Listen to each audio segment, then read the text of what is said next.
Welcome to this actually Cosme Lab Show Vol.6.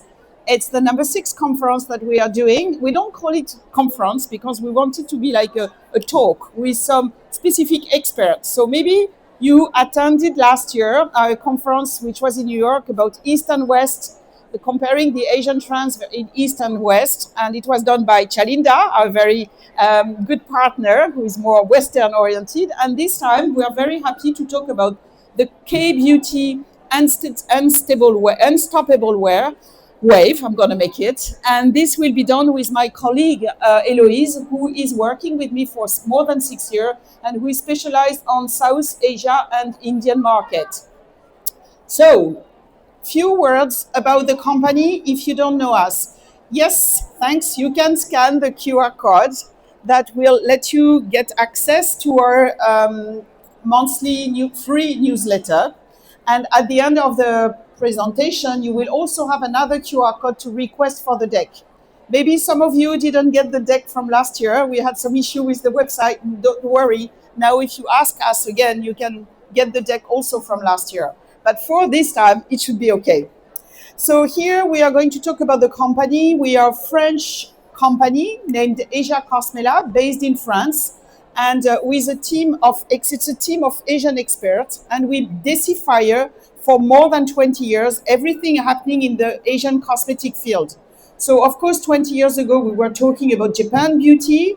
Then 15 years ago, we started talking about China beauty, Korean beauty. And now, more than 7 years ago, we started talking about the Thailand beauty, Indonesian beauty, and Indian beauty. These are the main countries that we are scouting on a daily basis, everything coming up on all type of cosmetic products. So makeup, skincare, hair care, supplement, body care, fragrances, devices, procedures, pet beauty, laundry care, oral care, whatever you want, but coming to know and things coming from Asia. So we deliver a lot of type of reports you will see from our website, which can be monthly, which can be quarterly, and we do a lot of workshops all over the world, specifically texture workshop. So today it's not to talk about the company, but to talk about the K-beauty trend. So, as you might know, K-beauty is now everywhere. We're seeing it in Thailand, we're seeing it in Japan, we're seeing it in the US, we're seeing it absolutely everywhere. And K-beauty has become the hot topic in beauty. At some point, it was considered to be just a trend or just an influence, but now we are really seeing it as something very global. And we are going to try to decipher the success of K-beauty, what are the important elements of the K-beauty trends, and what are the market adaptation of the K-beauty to understand its success, to understand its different launches, and how it can be relevant for brands to look at it, but not just K-beauty, also other Asian markets. So we have seen K-beauty inspiring Western markets. We have seen a lot of brands, especially in the US and Europe, founded by Korean founders, and that have implemented and been influenced by Korean beauty. We have seen Soko Glam in the US, we have seen Glow Recipe, we have seen Crave Beauty. In Europe at the moment, Yepoda is quite strong too. So we're saying that some brands are really jumping on that very important influence of K-beauty in the Western markets. We, as experts of Asia, have also seen a huge influence of K-beauty in the Asian market. So we have seen Japanese brands that really take the makeup inspiration of K-beauty and translating it to the young Japanese consumer. We have seen Chinese brands like Color Key taking inspiration from Fee. Fee, as you know, is an iconic Korean brand that now has a flagship store in New York, in Soho. And we have seen a lot of brands from Asia taking inspiration from these iconic blurry pots. We have seen the procedure inspiration also reaching south of Asia. Countries such as Indonesia have a huge influence coming from Korea with PDRN, with spicules, with a lot of treatments coming from Korea that are now infused in skincare in Indonesia. And we have also seen in Thailand a very big influence of the K-beauty in the makeup. For instance, this product from Catchidol, it's a blusher, a dropper blusher. It was first launched by the brand Amuse from Korea, and then Catidol launched another version adapted to the Thai market with an SPF plus anti-pigmentation kind of action in the blusher. So we're seeing really how K-beauty is everywhere and adapted by local brands to also attract their own consumers. So, saying that, we are going to talk about different part of this success, to decode this success, then to see how the success is coming from local to global strategy, and very interestingly, what's next for the K-beauty to look at for innovation. So, the success of K-beauty. Just a few numbers for you to look out that really gather this insight about how successful is K-beauty. We know now that K-beauty is the world's second largest cosmetic exporter before the US.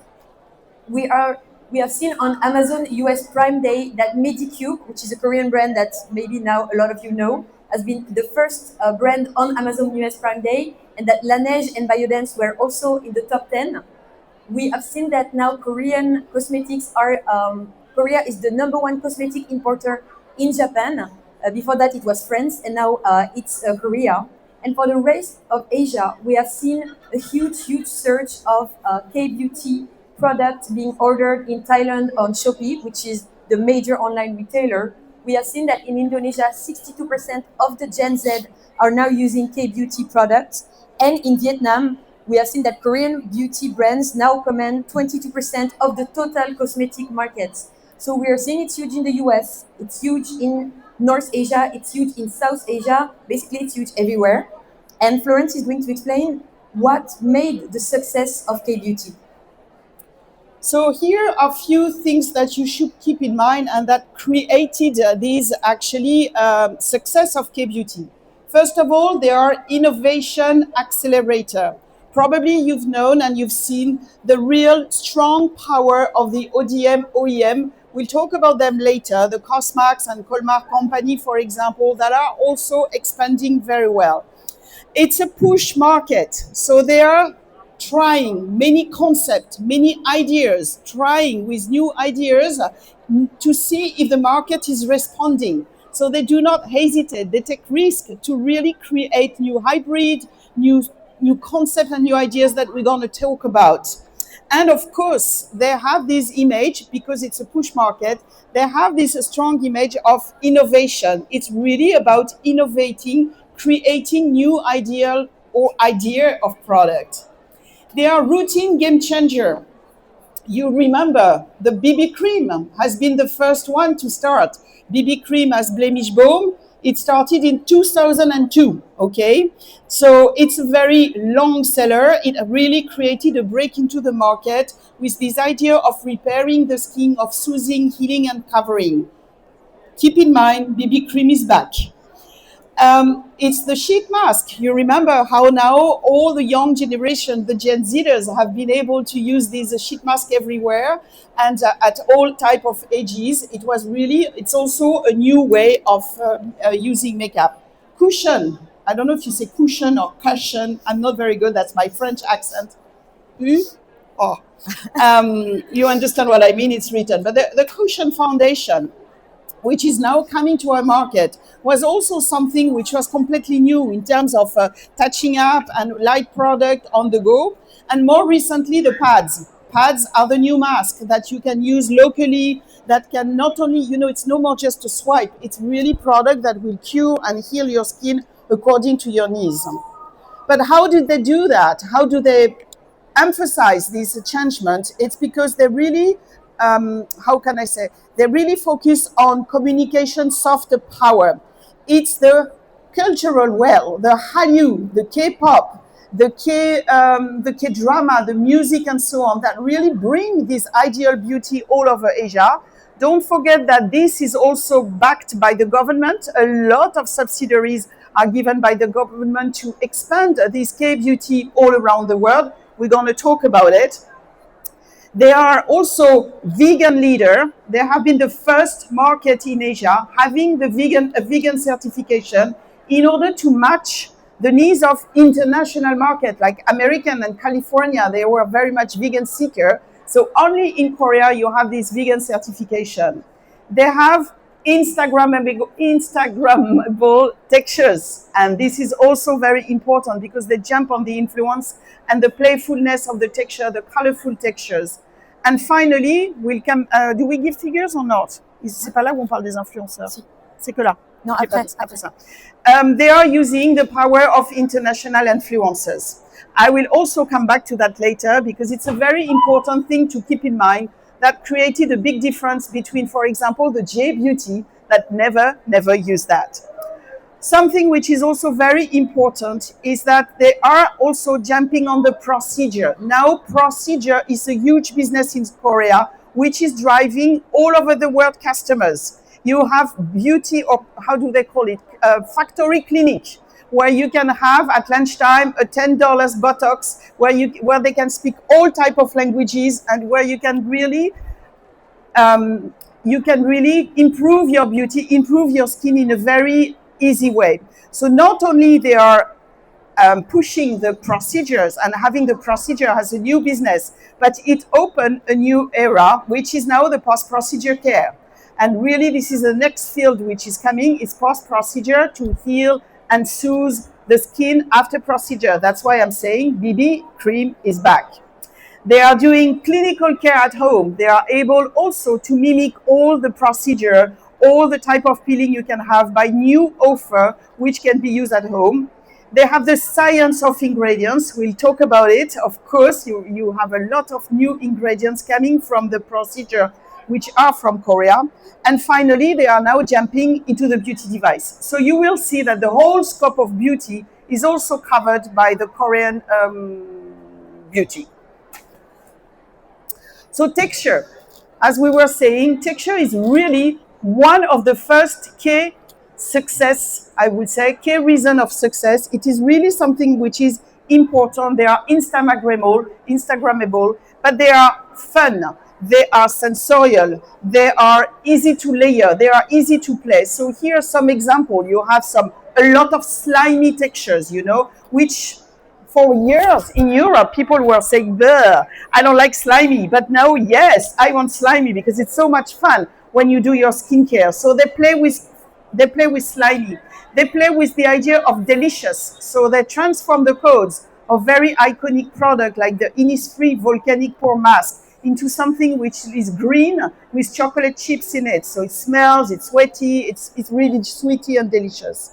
And they also dare playing with extra colorful jelly, extra colorful fresh textures that really also gives a new sense of beauty with this type of products.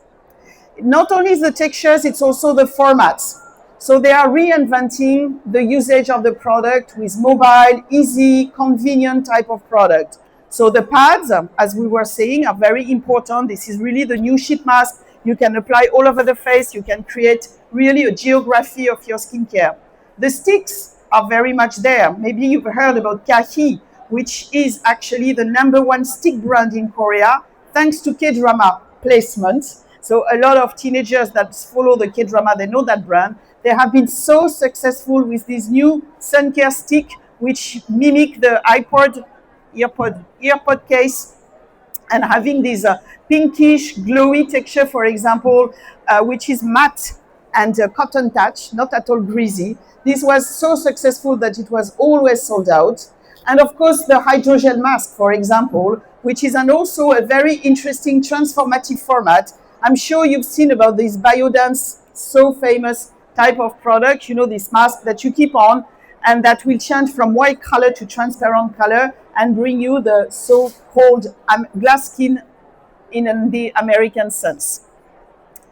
It's about ingredients, and the ingredients are also very important. The K-Beauty has really reinvented the Cica. It's a very interesting word because Cica is the acronym in Korean of Centella asiatica. So it's a Cica. But in French, it's a word that is used for scars.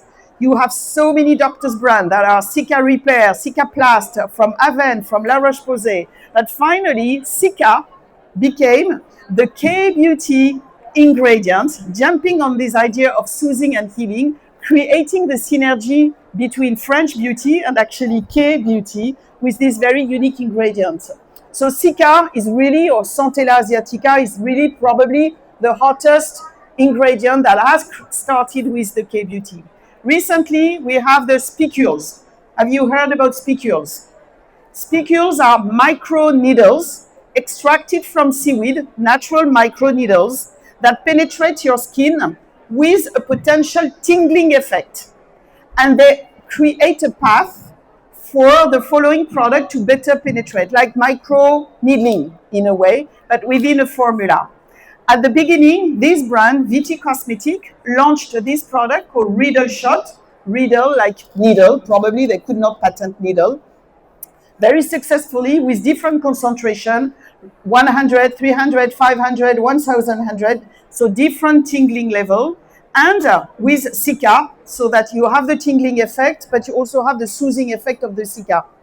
But nowadays, if you look at all this needle, micro needle product, the needles are coated with vitamin C, with hyaluronic acid, with fermented whatever. I mean, the needles are there to carry the ingredient. But it's very unique because it has been, they launched the boom of tingling care. And finally, PDRN. So PDRN, I'm sure you heard about it. It's actually a cosmetics extension of PN. And PN is a salmon DNA skin booster that is injected in the epidermis in clinics to boost the elasticity of the skin.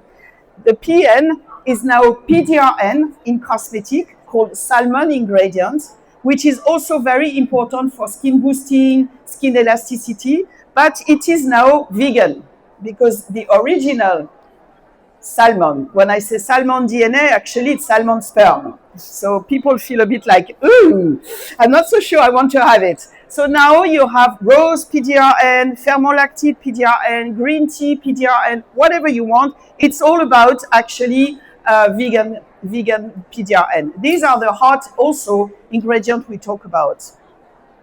It's also hybrid.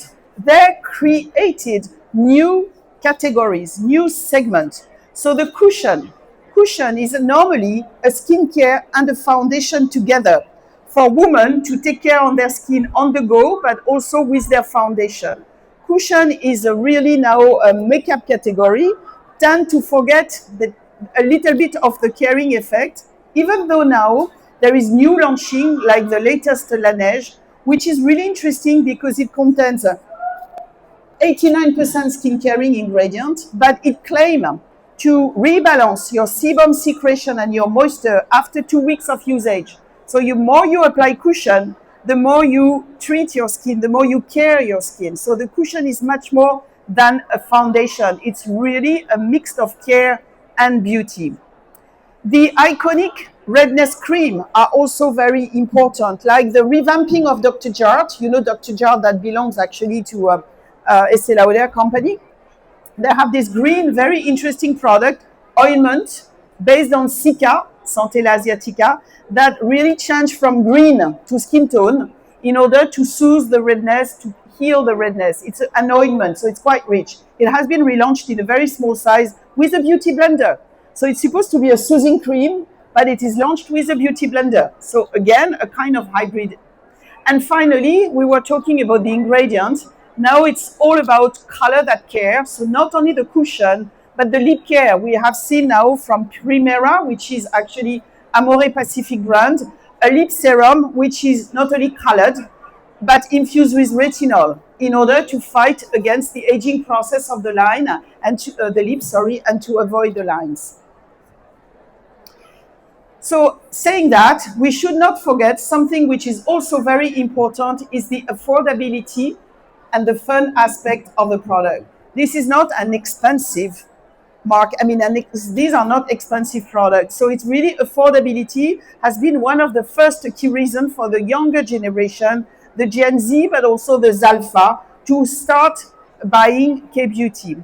And what do we have as fun? For example, this new trend of bubble mask.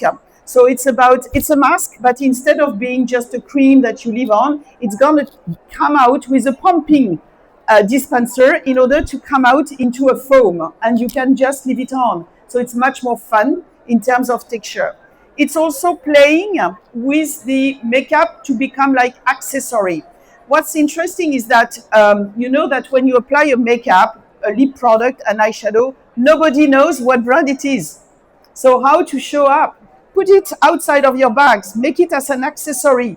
Create your labubu in a way with your with your makeup. You know, instead of putting labubu, put your eyeshadow, put your lipstick, and promote the brand. This is what here, for example, Fee, with this, which is so famous for the lip and cheek product, has done with their eyeshadow. And you can see also lip balm, for example, lip balm can be very interesting as accessory. This is the case of Bryce.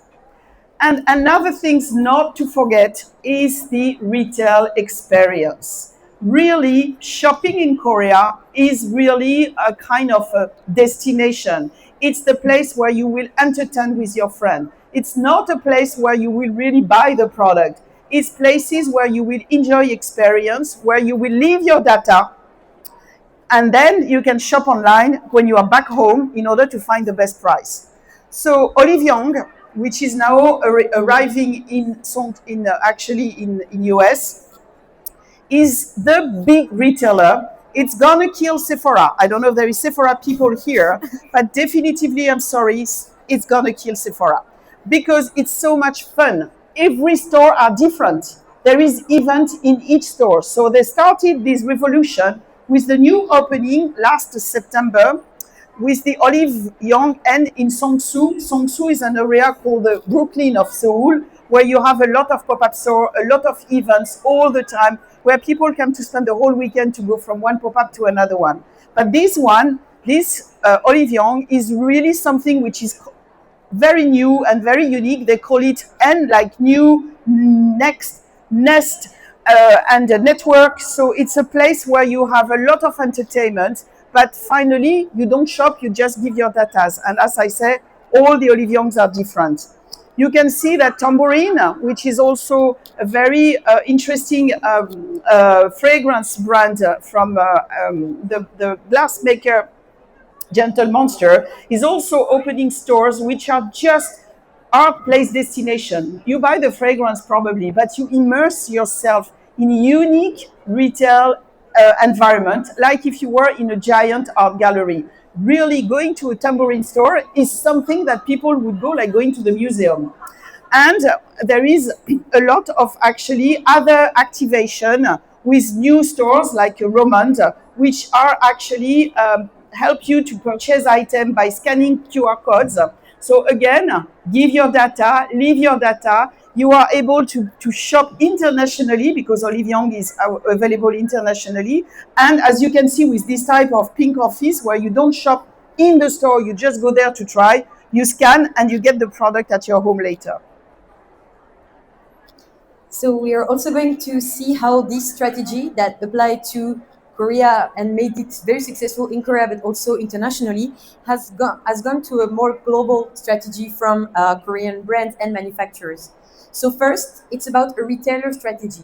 We have seen first in Asia was Japan, that a lot of convenience store, very cheap kind of store that are open 24/7, that people go for grocery store, for anything, has started to launch Korean brands, and that really made Korean brands quite affordable, quite easy to use, quite easy to try for consumers, and that has explained the expansion and the success of a lot of Korean brands in Japan.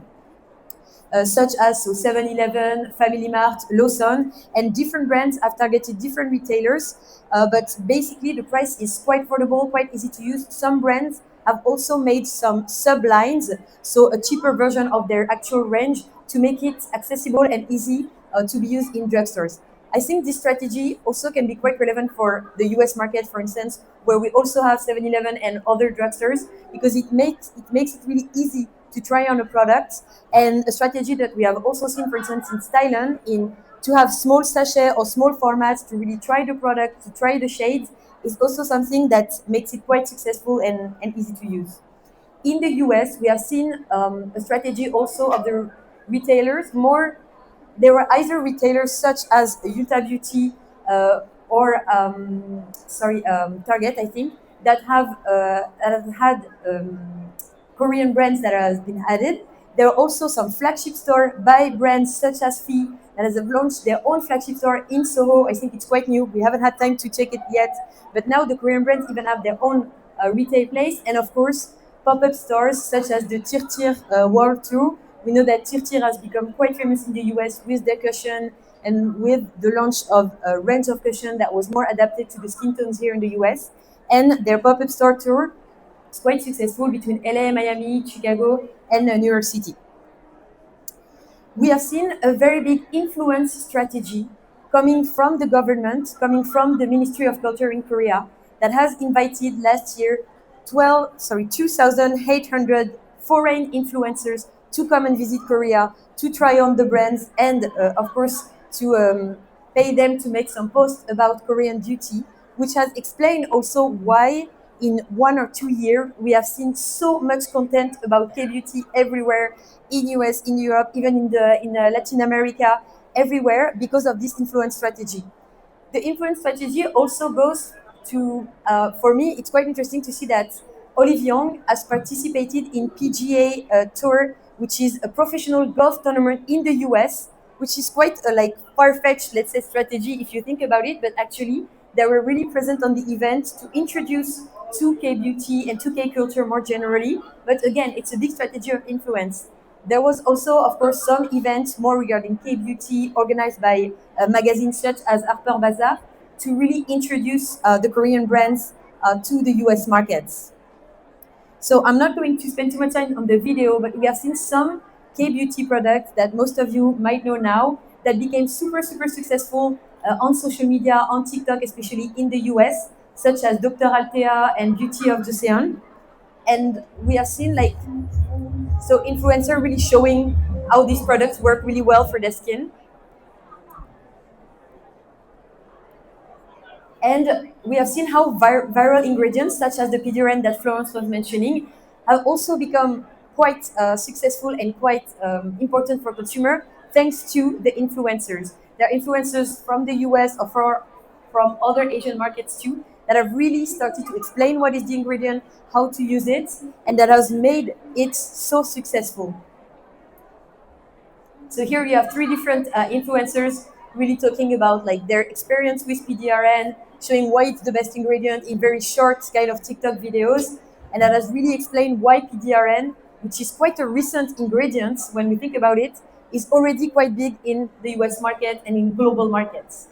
The strategy is also about manufacturers, and this is quite important. We have seen Korean manufacturers opening factories in the US, such as Colmar Korea, who has opened a new second factory in the US quite recently. Cosmax in Thailand, as they want to also cater to the South Asian market, has opened a factory near Bangkok. And they are also talking, Cosmax, about opening a new factory maybe in Latin America to cater to Colombian, Mexican, and other markets in Latin. So this strategy is not just because Korean beauty is amazing, but it's also a real strategy of influence of of course, the minister of the manufacturers coming to also adapt their taste to the local market. We have seen how Cosmax or Cosmeca in Indonesia, in China, have partnered with local brands, have worked with local brands to launch products that are adapted to the local market, but manufactured by Koreans. And one of the cases that I find really interesting is that really recently, K-Beauty, which is an Indian brand, has launched their first cushion in India. Before, there was never cushion in India, and cushion was not really a format that was considered for Indian markets. And now they have actually partnered with the Cosmax in Indonesia to launch this on the Indian market, adapted to Indian skin tone, with 12 shades for Indian skin tones. And we have seen other products launched in the same kind of way. We have also seen how K-Beauty is really smart because they're adapting their launch to specific markets. So they have launched some Japan exclusive collection. For instance, the Fee that we were mentioning before, they have launched a Japan exclusive shade. They have launched a Southeast Asia exclusive shade called the Rose collection. So every market has their own shade. And even in the US, they have launched their own shades, Fee again, the Cherry Cola and the Dirty Cola shade, that are really more going with the cherry cola trend that we have seen more in the US than in Asia. And so we're seeing a really smart strategy of adapting your shade to all the market that you are present in. There was also some specific launch in skincare or in UV care, such as Biodance, so the very, very famous hydrogel mask that launched a US specific caviar and PDRN infused mask, and Anoa, which is also quite successful in the US, that has launched their own moisturizing sunscreen, Zero Cast, to be adapted to local skin and also to be FDA regulation adapted. Because for UV care, the problem is the regulation is different depending on the country, the zone of the world, so you have to sometimes reformulate to make it adapted to your markets. And the Korean brands went as far as also doing collaboration with influencers. So Laneige did a collaboration, both pop-up store and collaboration, either with a brand or with different influencers, to also cater to all the skin tones that are present in the US, because of course when you see Korean influencer and Korean skin tone is quite different from the diversity that you can find in the US. So quite smart again to partner with local influencers and to really find and to represent the whole spectrum of skin shades, skin tones, and so on. And also collaborating with super fancy fashion designers such as Sandy Liang to really show this New York way of life, but also a very fashionable influencer. So different strategies by different brands, but really showing how K-beauty has really immersed itself now, especially in the US market, but also in South Asia. And now, Florence, we talk about what is coming next from K-beauty, because you know a lot about K-beauty, but they have still a lot to have to inspire us, and where to look next also for innovation in Asia. So first of all, you have to consider that the K-beauty is not going to be only makeup or only skincare. They are going much more further than that, specifically into the AI technology, specifically into the tech. So every year, the suppliers and Korean brands are winning amazing prizes at the CES in Las Vegas. So on the left side, you have the Amore Pacific Wonder Beauty, which is the first generation of AI-based virtual makeup solution with voice interaction. So that it is totally new, that really won a big prize at the CES this year in 2025. Also, I want you to take a look to this amazing app from actually Colmar, which is actually a new way to measure. It's an app and a little device to measure your microbiome on a daily basis. So you have your microbiome analysis on a daily basis. They get inspiration from the COVID test. You remember the COVID test? So they get inspiration from the COVID test as a swipe on your skin, a little camera that would analyze your microbiome and give you the result immediately with the app on your cell phone, so that you can actually track it on a daily basis and adjust your actually skin condition. And now they are also moving to the sustainability, because for sure, so far, we had this discussion with those two young ladies before, K-beauty and clean beauty, clay beauty and sustainability. There is still a little way to go, but it's coming. So now there is this new direction like Colmar Korea, which won the Sustainability Grand Prize actually in Cosmoprof, with this new ingredient, which is actually a Centella asiatica, which has a very specific process about the extraction process and production process. So they are starting, moving and shifting their ingredients also into the sustainable direction. But if we talk about skin, what's going on? For example, few things to keep in mind and few things which are quite interesting you may not have seen yet that might inspire you before they arrive on your market. First of all, creating synergetic power between the ampule, which is a concentrated serum, and the pads, which have the same actually impregnation, but the synergy of both will improve the benefits. So you can put the ampule first, the pad on the top, or you can swipe your pipe, your pads, and then put the serum, put the pads again on top of it. You have many ways. Actually, it's totally flexible, but the brands claim so much result about plus 265% of beauty increasement and so on. So create with same actually product, because the pads are impregnated with the same ampule, creates the synergetic power. The second thing is the skin prep UV. So this is also quite a new direction, because here you have a skin tone correcting and a makeup boosting sunscreen. So this is really to combine the kind of primer benefit with high care that will blur the pores, refine the textures into a skin prep sun protection. So it's another way to use the UV care into a primer direction.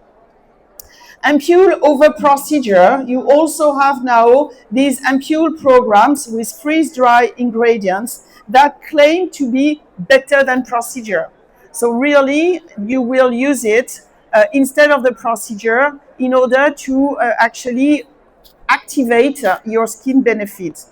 And finally, this is the new direction that we have seen this autumn.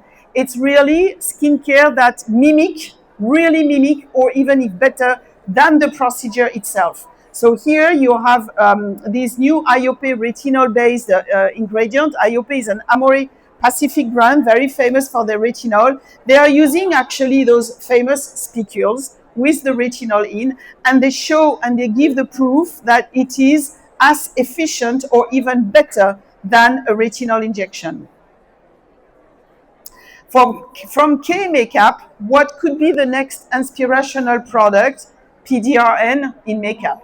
So we talk about PDRN, which is this injectable normally that boosts your skin elasticity, bring the radiance. We see now that PDRN is quite visible into, for example, this lip gloss to provide volumizing and moisturizing actually lip gloss with encapsulated PDRN.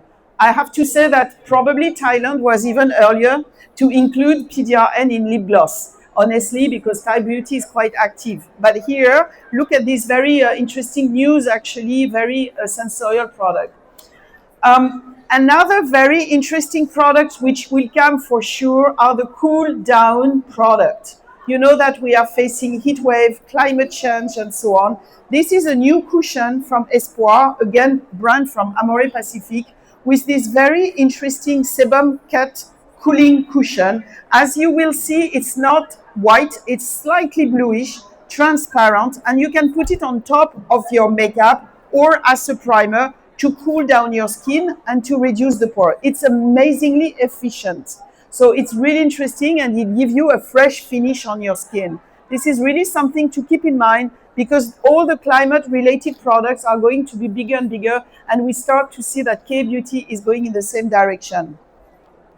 Fascinating textures with this actually almost blotting powder balm. This is a new product coming here, like Etude, which has launched this very, actually it's infused with silicone, I have to say, transparent, but it brings actually oil, it provides oil absorbing and pore reducing with a very sensorial texture, which is totally new.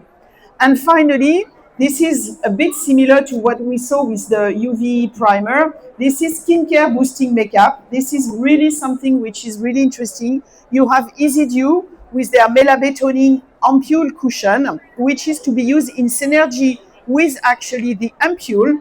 And when you use together, you improve the melasma surface reduction, and it gives effect in 1 or 2 days. So they are creating synergy between makeup and skincare by both using similar ingredients in the product and promoting the usage of the cream and the cushion. So it's no more to separate makeup and skincare. It's the synergy of both products that will help your skin to be beautiful.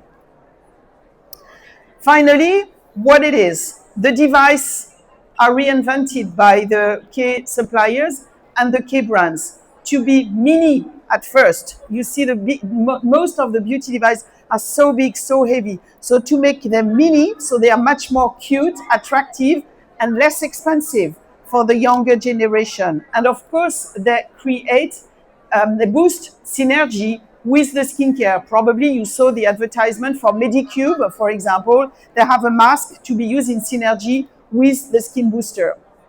The hair and scalp care. Today we have no time to talk about scalp and hair, but it's an amazing era of new treatments and also new actually anti-aging and anti-hair loss approaches, specifically focus on the microbiome rebalancing in order to avoid, as I said, the hair loss and the hair damage. So it's also, we see that there is now spicules.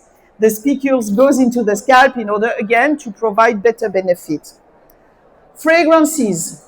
Fragrances is a huge market in Korea with niche fragrance. And it's very interesting because it's not only the fragrance itself that are reinventing, but I would say mostly it's the gesture, the notes, and the design. And really, Korea is pushing the fragrance usage to a new era of sensoriality, of portability that you carry like an accessory, of usage and application, including deodorant. And less pet cosmetic. You know that there is a higher now. Last year, there were the figures of pushcar for dogs has been higher than pushcar for baby in Korea. So the business is emerging, absolutely growing. So what it is about, it's about the pet hair, the pet skin, and the pet longevity, because population is living longer and the pets should live also longer. So longevity, which is a key word, in the beauty, is also coming in the pet market. Voila. And finally, where to look next in Asia? Because we are talking about K-beauty as an inspiration today, but don't forget that we are studying all the other markets, and other markets also highlight very interesting new direction. So China, with their sea pride and local power, local beauty, is also very interesting and becoming very innovative in terms of textures, in terms of shades, and they are becoming post-procedure pioneers. Korea, yes, but China is probably, with the recombinant collagen, all the new collagen coming up, maybe the most dynamic market for the post-procedure care. And there is already a huge skincare category which are targeting post-procedure repairing. Japan has a unique sense of effortless beauty. This is really a very interesting aspect of Japan, the idea of effortless. The market is mature, so you use the product in a different way, and the sense of beauty is also very different. And finally, they are really the longevity research trailblazer, really, because it's the most aged population, also the most scientific background population. It's really, if you want to talk about senescent cells, about exosome, about all what's happening about longevity, Japan is now the number one market to look at. Thailand? So Thailand is also a market to look out because now they have a very fun and innovative vision of beauty. Also, in a way more inclusive than other Asian countries, especially with the LGBTQIA plus community, with also now new brands that are really bringing new diversity, inclusion in their communication, such as Lipid, such as Laglass. They have like a very renewed aspect in communicating, but also with really interesting products. Some of them are really influenced by Korea, but some of them are also quite innovative among local brands. We have some of them at our booth if you want to see some of the Thai products. And it's also a procedure-led market, such as Korea. So we are going to see a lot of procedure-like and post-procedure kind of products developing on the market. India, of course. So India, it might not be the country that we now think of when we think about innovation, but it's the next big beauty market because they have a huge population that is really young. They have a very big projected growth. They have a very diverse identity. They have a very rooted beauty culture and different cultural expressions that make them a market that is really worth looking at because it's quite interesting. And Indonesia, which is the leading halal beauty market in Asia, they are ultra connected. They are the second TikTok audience in the world after the US. So you have to consider it because TikTok shop in beauty is huge in Indonesia. And they are also one of the next big market for fragrance because now there are a lot of new fragrance brands from Indonesia coming with very local taste, a very cute design, very interesting approach to fragrance that make it a quite interesting market to look at. And that's it for us. Thank you very much. So you can scan the QR code here, and it will give you access to our presentation. You will have to give your name and so on, and then once you got our email from our side, you will be able to download the presentation. If you don't get it, don't hesitate to send us a message. We will be more than happy to send it to you. Thank you very much. Do you have any question? If we have time, I don't know. Je sais pas quelle heure il est. Je sais pas quelle heure il est. On a fait 45 minutes pile. So thank you. And